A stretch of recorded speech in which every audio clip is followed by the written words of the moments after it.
Toshishun. 1. It was one spring evening at dusk. Under the west gate of the Tang dynasty capital, Luoyang, there stood a young man gazing vacantly at the sky. The young man's name was Toshishun, and though he had once been the son of a wealthy family, he had squandered all his fortune and had fallen to such a wretched state that he struggled even to make it through each day. Luoyang at that time was the most prosperous city in the world, bustling with people and activity, so the streets were still busy, filled with people and carts passing by. In the golden light of the setting sun, the elderly man's silk hat, the gold earrings of a Turkish woman, and the colorful reins adorning a white horse glistened, making the scene as beautiful as a painting. However, Toshishun, still leaning against the gate wall, continued to gaze absently at the sky. In the sky, a faint crescent moon hung in the soft, drifting mist, so faint and white that it seemed like a scratch made by a fingernail. The sun is setting, I'm hungry, and I don't even know where I'll sleep tonight. If I'm going to go through this kind of suffering, I might as well throw myself into the river and end it all, he thought. Toshishun had been brooding over such aimless thoughts for some time when suddenly, an elderly man with a squint in one eye appeared out of nowhere and stopped in front of him. As the old man's shadow stretched across the gate in the setting sun, he gazed at Toshishun and said arrogantly, "What are you thinking about?" "Me? I'm thinking about where I'll sleep tonight.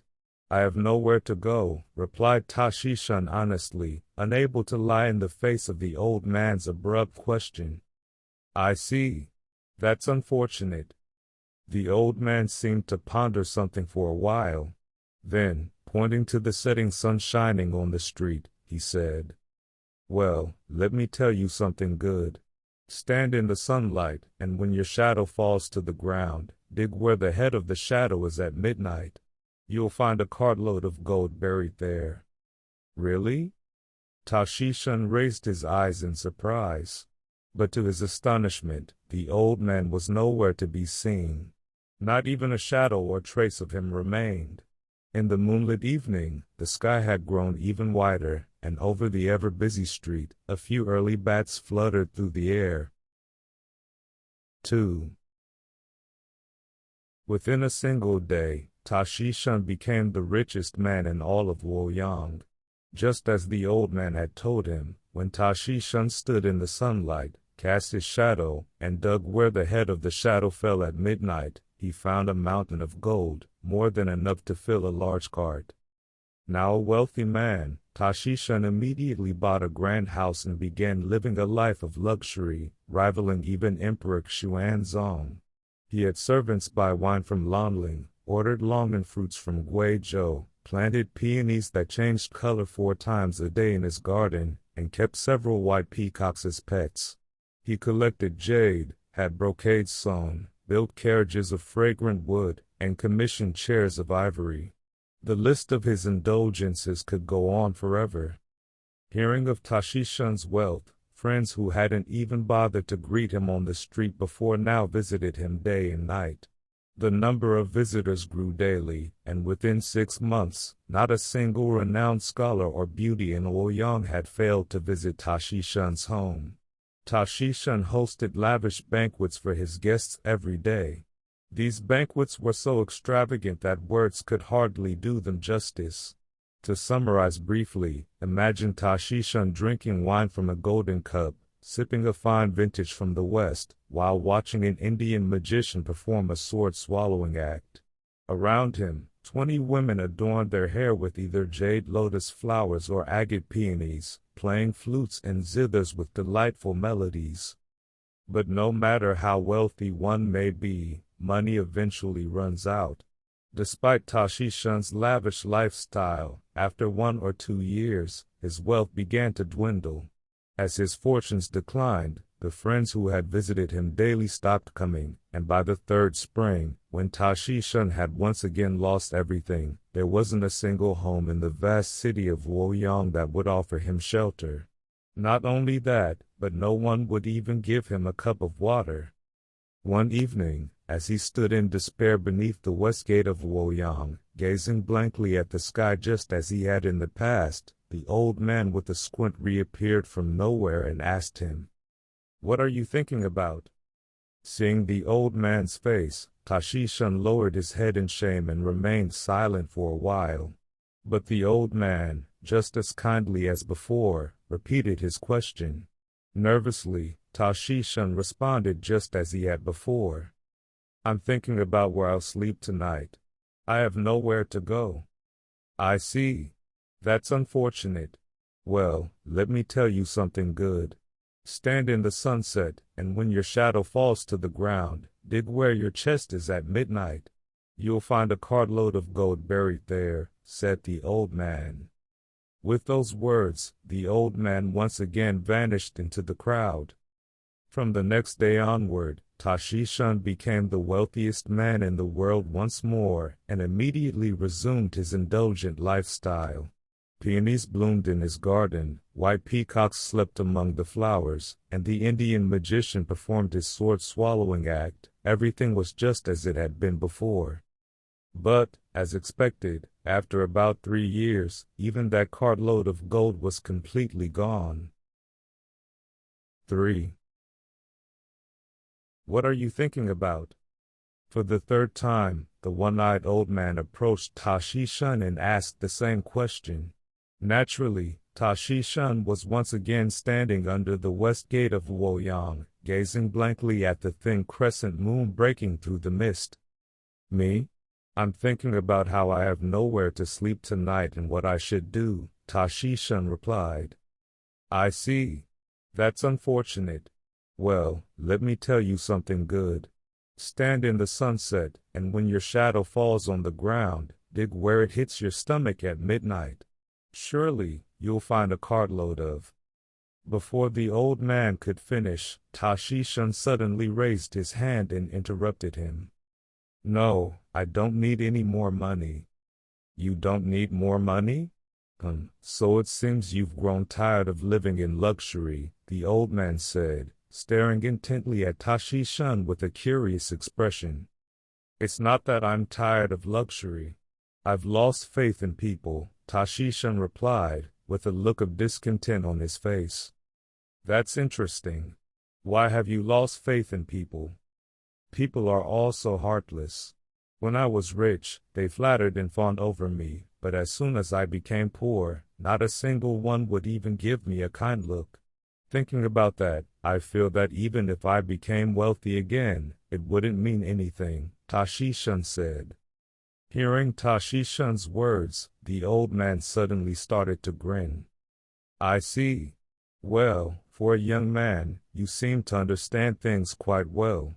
So, do you plan to live peacefully from now on, even in poverty?" Toshishun hesitated for a moment. But then, gathering his resolve, he raised his eyes and, looking at the old man as if pleading, said, "I can't even do that anymore. So, I'd like to become your disciple and train in the ways of immortality." "No, don't hide it. You must be a sage with great moral virtue. Only an immortal could make me the richest man in the world in a single night. Please, make me your student and teach me the wondrous arts of immortality." The old man furrowed his brows and remained silent for a while, as if lost in thought. But then, with a smile, he said, "Indeed, I am Tekenshi, a sage who resides in Mount Ma. When I first saw your face, you seemed to be a man of understanding, which is why I made you rich twice. But if you truly wish to become an immortal, I will accept you as my disciple." Toshishun was overjoyed. Before the old man had even finished speaking, he bowed deeply, pressing his forehead to the ground in gratitude. "No need to thank me. Whether or not you can become a true immortal depends entirely on you. But for now, come with me to the depths of Mount Ma. Ah, what luck! There's a bamboo staff lying here. Let's ride it and fly through the sky." Tekenshi picked up a green bamboo staff from the ground, chanted an incantation, and, together with Toshishun, straddled the bamboo as if mounting a horse. Then, To Toshishun's amazement, the bamboo staff rose into the sky with the speed and grace of a dragon, flying through the clear evening sky in the direction of Mount Ma. Toshishun looked down fearfully, his heart pounding, but all he could see were the blue mountains far below, bathed in the evening glow. The west gate of Luoyang, likely long lost in the mist, was nowhere to be seen. Before long, Tekenshi, his white hair flowing in the wind, began to sing loudly. In the morning, I roamed the northern sea, and by dusk, I reached Kangwoo.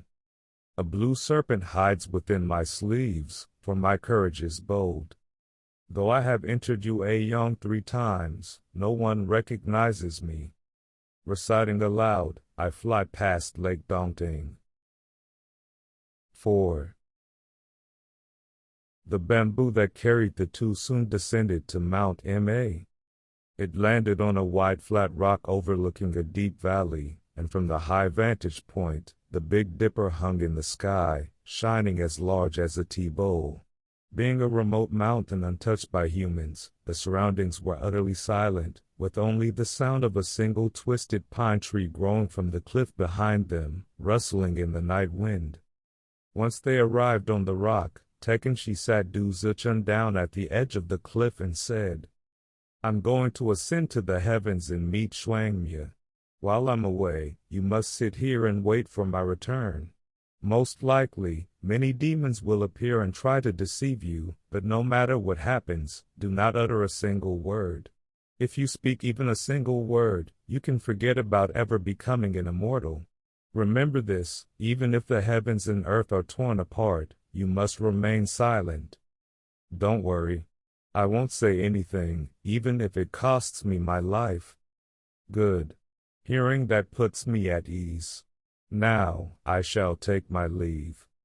After bidding farewell to Du Zichun, the old man once again mounted the bamboo staff and flew off, disappearing into the sky over the mountains, sharp as if carved out of the night. Du Zichun sat alone, quietly gazing at the stars. After about half an hour had passed, and the chilly night air of the deep mountains began to seep through his thin clothes, a sudden voice called out from the sky. "Who are you sitting there?" the voice scolded. However, Du Zichun followed the immortal's teachings and remained silent. After a while, the same voice echoed again. "If you don't answer, prepare to lose your life instantly," it threatened. Du Zichun, of course, remained silent. Suddenly, out of nowhere, a tiger with eyes gleaming fiercely leapt onto the rock, glaring at Du Zichun and letting out a loud roar. At the same time, the branches of the pine tree above swayed violently, and a giant white snake as thick as a barrel slithered down from the top of the cliff, flicking its flaming tongue as it approached. Yet Du Zichun sat motionless, his face calm. The tiger and the snake, both eyeing the same prey, stared each other down for a moment. But soon enough, they both lunged at Du Zichun at the same time. Just when it seemed his life would end in an instant, either in the tiger's fangs or the snake's coils, both creatures vanished like mist, leaving only the sound of the pine tree swaying in the wind, as before. Du Zichun let out a breath of relief and braced himself, wondering what would happen next. Then, a gust of wind blew in, and a black cloud spread across the sky, dark as ink. Suddenly, a pale violet bolt of lightning split the darkness in two, and the roar of thunder crashed violently. And that was not all. Torrential rain began to pour down like a waterfall. Yet Du Zichun sat in the midst of this storm without fear. The sound of the wind, the spray of rain, the endless flashes of lightning, for a while, it seemed as if even mighty Mount Ma would be torn apart. But then, a deafening thunderclap rang out, and a blazing red pillar of fire descended from the clouds, aiming straight for Du Zichun's head. Du Zichun instinctively covered his ears and prostrated himself on the rock.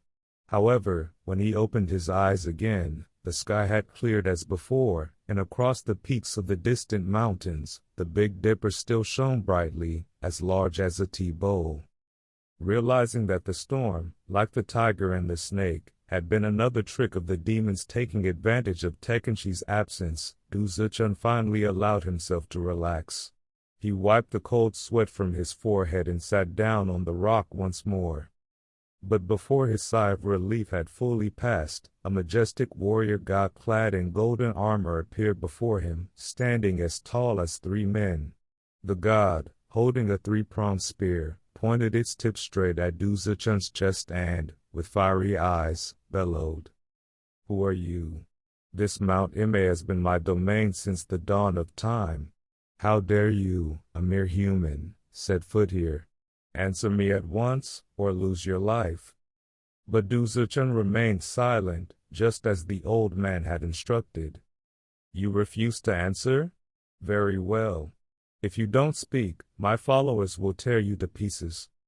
The god raised his spear high and signaled to the sky over the distant mountains. At that moment, the darkness split open, and to Du Zichun's astonishment, the sky was filled with countless heavenly soldiers, gleaming spears and swords in hand, preparing to descend on him like an avalanche. Seeing this, Du Zichun nearly cried out in terror, but he immediately remembered Tekenshi's words and clamped his mouth shut with all his might. Seeing Du Zichun refuse to show fear, the god grew furious. "Stubborn fool! If you won't answer, then I shall kill you, as promised." With that, the god let out a great shout and, in a flash, struck Du Zichun down with his spear. His laughter, as loud as thunder, echoed through the mountains, and then he vanished into thin air. By then, the countless heavenly soldiers had also disappeared like a dream, leaving nothing but the sound of the wind blowing over the empty night. The Big Dipper shone coldly once again on the rock. The pine tree by the cliff rustled as before. But Du Zichun lay there, breathless, having collapsed on his back. 5. Toshishun's body lay on the rock, face up, while his soul quietly slipped out of his body and descended into the depths of hell. Between this world and hell lies a path known as the Dark Abyss Road, which is perpetually shrouded in darkness, with a cold wind blowing fiercely like ice. As Toshishun was buffeted by this wind, he drifted through the air for a while, like a leaf from a tree, until he arrived in front of a magnificent palace adorned with a sign reading Shinraiden. The multitude of demons gathered before the palace, upon seeing Toshishun, immediately surrounded him and dragged him to the foot of the stairs. At the top of the stairs sat a king, clad in a pitch-black robe and wearing a golden crown, glaring sternly at the surroundings. This could only be the rumored immortal. Toshishun, wondering what would become of him, knelt there trembling with fear. "Hey, what were you doing sitting atop Mount Ma?" boomed Inmedio's voice, echoing down from the top of the stairs like thunder. Toshishun immediately attempted to respond, but suddenly remembered the Iron Crown's warning, "Never speak." So, he lowered his head and remained silent like a mute. Seeing this, Inmedio raised the iron scepter he held, his beard bristling with fury, and shouted, "What do you think this place is? Respond quickly, or else you will face the torments of hell without delay." Yet, Toshishun still did not move his lips. Upon seeing this, Inmedio turned to the demons and harshly commanded them. The demons immediately complied, quickly seizing Toshishun and soaring up into the air above Shinraiden. As everyone knows, hell is filled with the Sword Mountain and the Blood Pool, alongside the Flame Valley of the Blazing Hell and the Ice Sea of the Extreme Cold Hell, all lying beneath the pitch-black sky. The demons tossed Toshishun into these hellish realms one after another. Consequently, Toshishun endured the most horrific torments, pierced by swords, burned by flames, tongue torn out, skin flayed, struck by iron pestles, boiled in cauldrons of oil, having his brain sucked out by poisonous snakes, and eyes devoured by bears and hawks. The suffering he faced was endless. He was subjected to every conceivable form of torture. Even so, Toshishun bore it patiently, clenching his teeth, and did not utter a single word. Even the demons, in their amazement, could hardly believe it. After flying once more through the night-like sky, they returned to the front of Shinraiden, once again placing Toshishun at the foot of the stairs. They reported in unison to Enmedio, "This sinner shows no sign of wanting to speak." Enmedio frowned and appeared deep in thought for a moment, but then suddenly seemed to come up with an idea. "This man's parents must have fallen into the realm of beasts, so quickly bring them here," he ordered one demon. The demon immediately soared into the sky, and before long, like shooting stars, two beasts came galloping down to the front of Shinraiden. Upon seeing these beasts, Toshishun felt a mix of surprise and horror.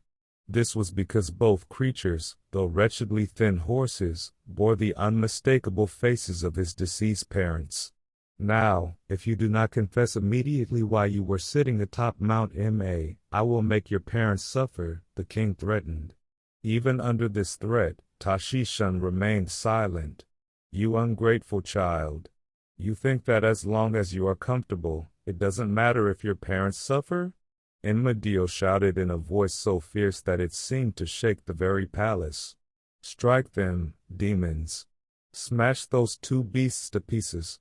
The demons all replied with yes, as they took up iron whips and rose to strike the horses mercilessly from all directions. The whips sliced through the air, raining down blows on the horses' backs without hesitation. The horses, transformed into beasts, suffered agonizingly, writhing in pain and shedding blood tears from their eyes, a sight unbearable to behold. "Do you still not confess?"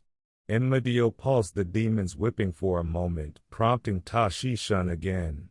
By then, the two horses were battered and broken, barely breathing, collapsed before the stairs. Desperately, Toshishun recalled the Iron Crown's words and tightly shut his eyes. At that moment, he heard a faint voice, almost inaudible. "Do not worry. No matter what happens to us, as long as you can find happiness, that is all that matters.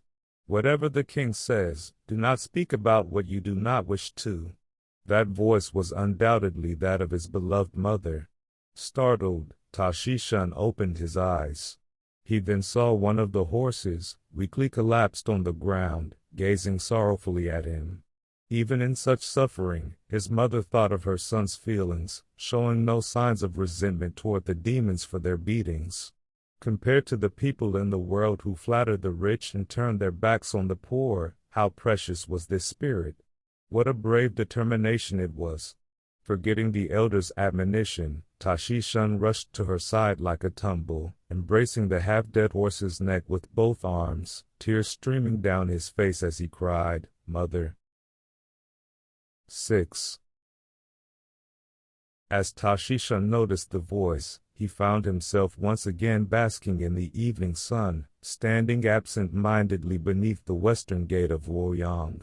The hazy sky, the white crescent moon, the unceasing waves of people and carts, all was as it had been before he set off for Mount Ma. "Well, you see, now that you've become my disciple, it's unlikely you will ever become an immortal," said the one-eyed old man with a smile. "I can't become one. I can't, but I find a strange happiness in not becoming one," Toshishun replied, his eyes still brimming with tears as he instinctively grasped the old man's hand.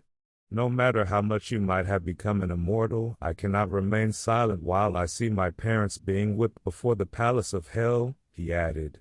"If you remain silent," Iron Crown suddenly grew stern, fixing a penetrating gaze on Toshishun. "If you remain silent, I was thinking of ending your life right there and then. You no longer seem to desire to become an immortal. You must have lost all interest in becoming rich. So, what do you think you want to be from now on?" "Whatever it is, I intend to live a life that is human, honest, and true," Toshishun answered, his voice carrying an unprecedented lightness.